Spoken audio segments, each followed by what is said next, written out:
Halo teman-teman semua, kembali lagi dengan saya Matias Teribake dengan NIM 2423812060. Saya dari Jurusan Kehutanan.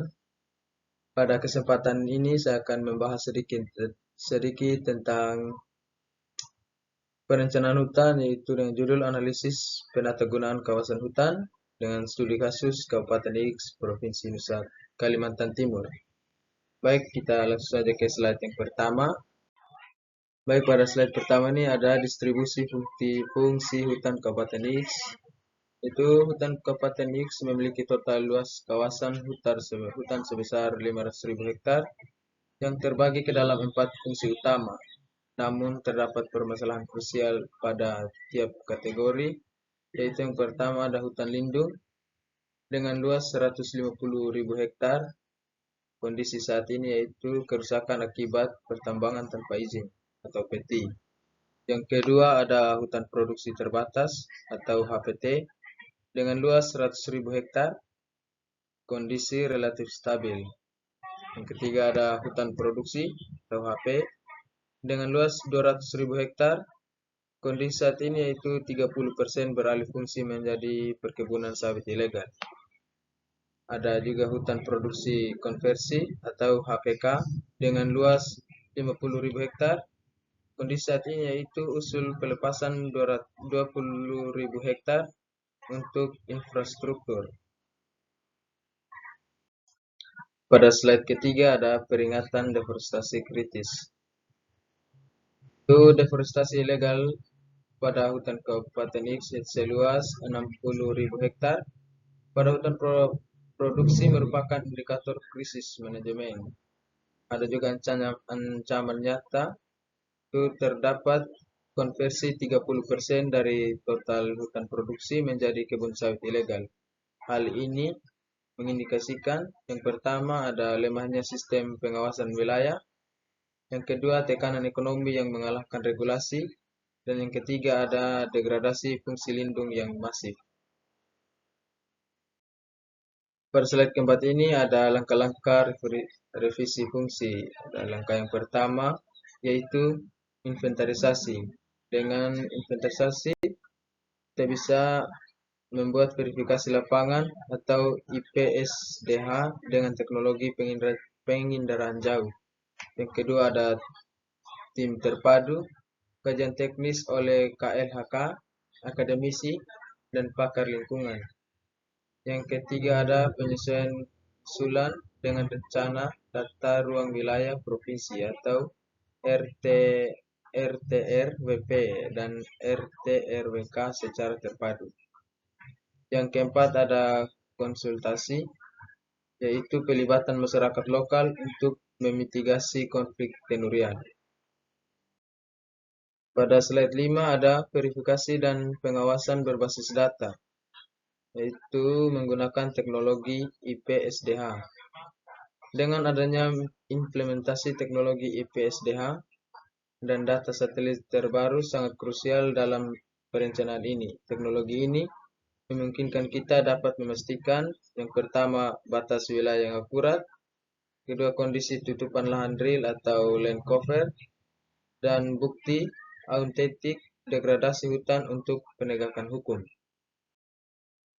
Ada juga analisis pendekatan terpadu. Ada 3 analisis, yaitu analisis yang pertama, aspek ekologis, menjamin hutan lindung tetap berfungsi sebagai penyangga kehidupan. Setiap revisi wajib menjaga indeks kualitas lingkungan hidup atau IKLH.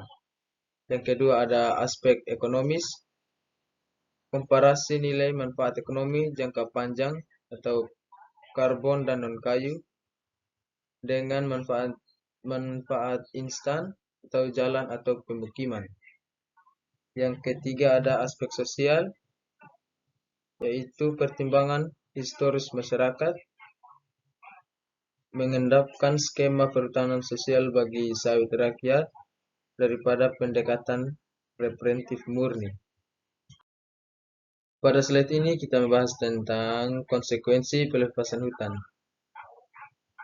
Pelepasan kawasan hutan tanpa kajian mendalam akan menimbulkan dampak negatif yang luas. Ya, dampak yang pertama ada fragmentasi habitat. Terputusnya koridor satwa yang memicu konflik antar manusia satwa liar. Yang kedua ada hilangnya jasa ekosistem, penurunan daya serap air yang berisiko memicu banjir di hilir. Ketiga ada emisi karbon masif, yaitu pelepasan cadangan karbon akibat pembersihan lahan atau land clearing. Yang terakhir ada ketidakstabilan lahan, risiko longsor di area batas tebang atau peti yang tidak direhabilitasi.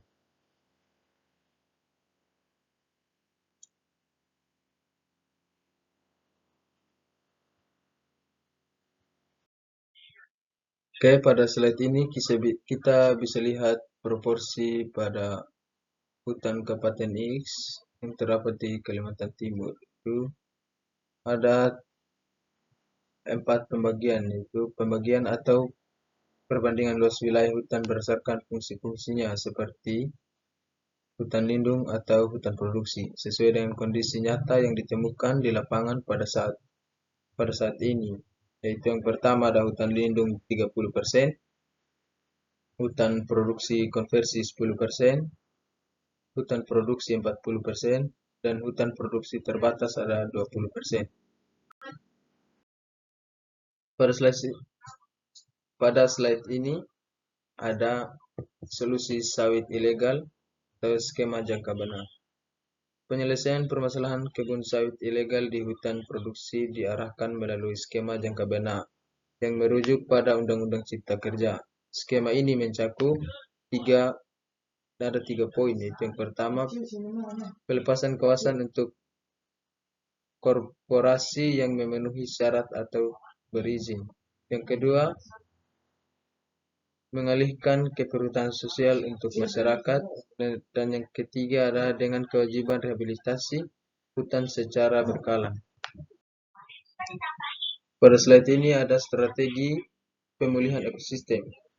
Kita bisa melakukan strategi pemulihan untuk menjaga ekosistem berkelanjutan di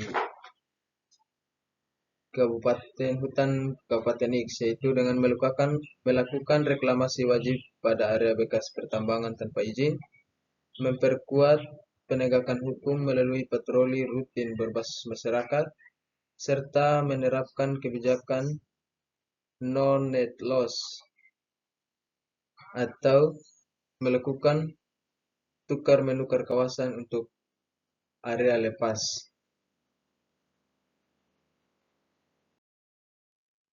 Pada slide terakhir ini ada kesimpulan, yaitu kelestarian hutan Kabupaten X bergantung pada sinkronisasi antar kebutuhan pembangunan dan keberanian penegakan hukum terhadap okupansi ilegal. Pada slide ini ada 5 referensi yang saya ambil yang terkait dengan studi kasus tersebut, yaitu ada penulis yang pertama Kartodinoharjo pada tahun 2015 dengan judul Pembangunan Kehutanan, Masalah dan Kebijakan. Fokus kajian yaitu tata kelola dan konflik lahan.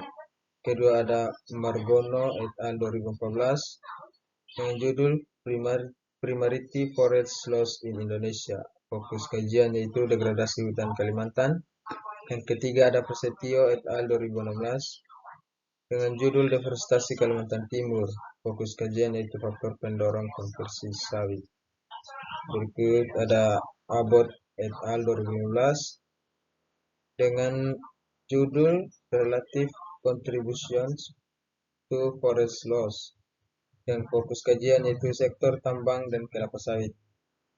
Yang kelima ada Sayer et al. 2012 dengan judul Tenure dan Forest Governance, yaitu fokus kajian sosial dan regulasi penataan. Baik, sekian hasil dari saya. Mohon maaf jika ada salah kata atau salah pengucapan. Terima kasih. Sampai jumpa di video selanjutnya.